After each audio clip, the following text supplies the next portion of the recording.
কাটৰ আহ্বান জনাইছে পৰেশ বৰুৱা ডাঙৰীয়ালে। এতিয়াও নেকিব আজমনে তেওঁ যিহেতু এটা ফোন যোগে পৰেশ বৰুৱা ডাঙৰীয়ালে এটা মন্তব্য প্ৰদান কৰিছে যে হাতযোৰ কৰি মিনতি কৰিছে অসমীয়া যুৱকজনৰ বাবে।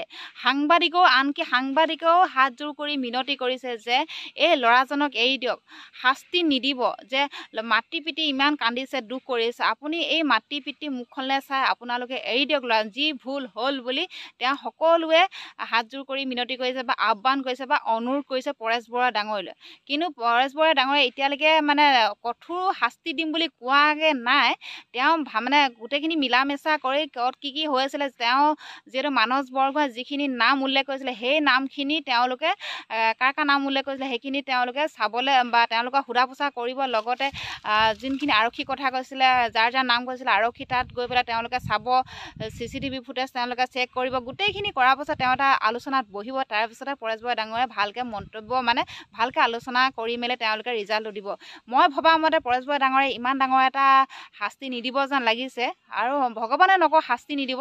আমিও কাটৰ অনুৰোধ জনাইছোঁ, আমাৰ চেনেলৰ তৰফৰ একদম অনুৰোধ কৰিছোঁ সেই ল'ৰাজনক আপোনালোকে এৰি দিব। যি হ'ল মানুহ মাত্ৰ ভুল হয় আৰু সেই ভুলৰো মানে ক্ষমা থাকে, সেইবাবে আপোনালোকে ল'ৰাজন এৰি দিব। লাগিলে আপোনালোকে সেই তাৰপৰা উলিয়াই পঠিয়াই দিব, ঘৰখনলৈ পঠিয়াই দিয়ক। যিহেতু সেই মাতৃ পিতৃৰ মুখলৈ চাই আমাৰো দুখ লাগি যায়, আৰু এইটোৱে আমাৰ চেনেলৰ তৰফৰ পৰা অনুৰোধ কৰিছোঁ আপোনালোক। গতিকে বেছি দেৰি নকৰোঁ, এই মানে দাদাজনে এই যুৱকজনে কোৱা মন্তব্যটো আপোনালোকৰ মাজলৈ শুনাবলৈ চেষ্টা কৰিছোঁ। আপোনালোকে শুনকচোন বাৰু তেওঁ এই মন্তব্যখিনি, তেওঁ কিদৰে কাটৰ আহ্বান কৰিছে পৰেশ বৰুৱা ডাঙৰীয়ালৈ।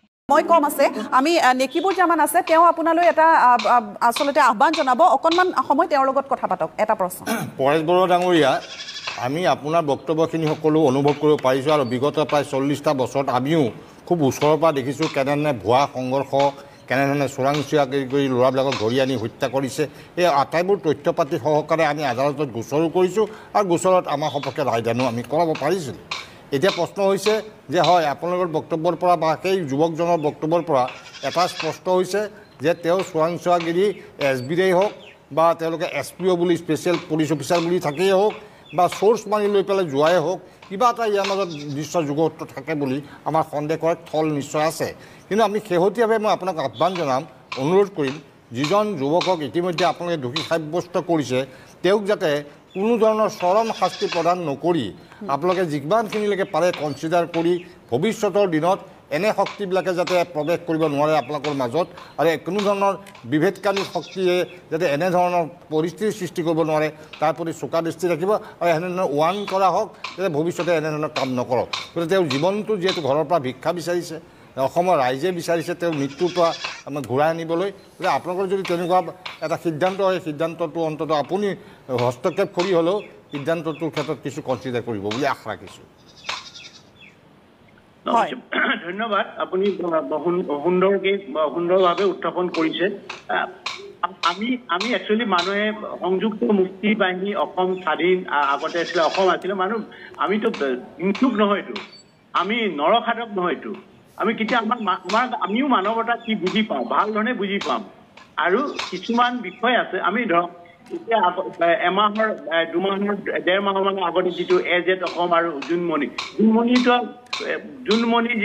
মানে যিগৰাকী আমি মৃত্যুদণ্ড দিয়া আছে, 5 বাৰ ৱাৰ্ণিং দিয়া হৈছে, 5 বাৰ ৱাৰ্ণিং লৈছে। আৰু এই ৱাৰ্ণিং কি কাৰণে দিছোঁ, এই কথাখিনি আমাৰ যিটো মানৱ গোহাঁই মানে যিটো নেকি মই এতিয়া আৰু যিবিলাক কাষ্ট ৱৰ্ডবিলাক মই ক'বলৈ বিচৰা নাই।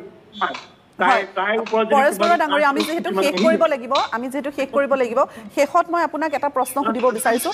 ইতিমধ্যে আলফাৰ সৈতে চৰকাৰৰ এটা চুক্তি হৈছে, গতিকে আপোনাৰ মতামত শেষত মই সুধিব বিচাৰিছোঁ, আপুনি চৰকাৰৰ সৈতে আলোচনাত বহিবনে বা কি কি চৰ্তত আপুনি বহিবলৈ সাজু আছে?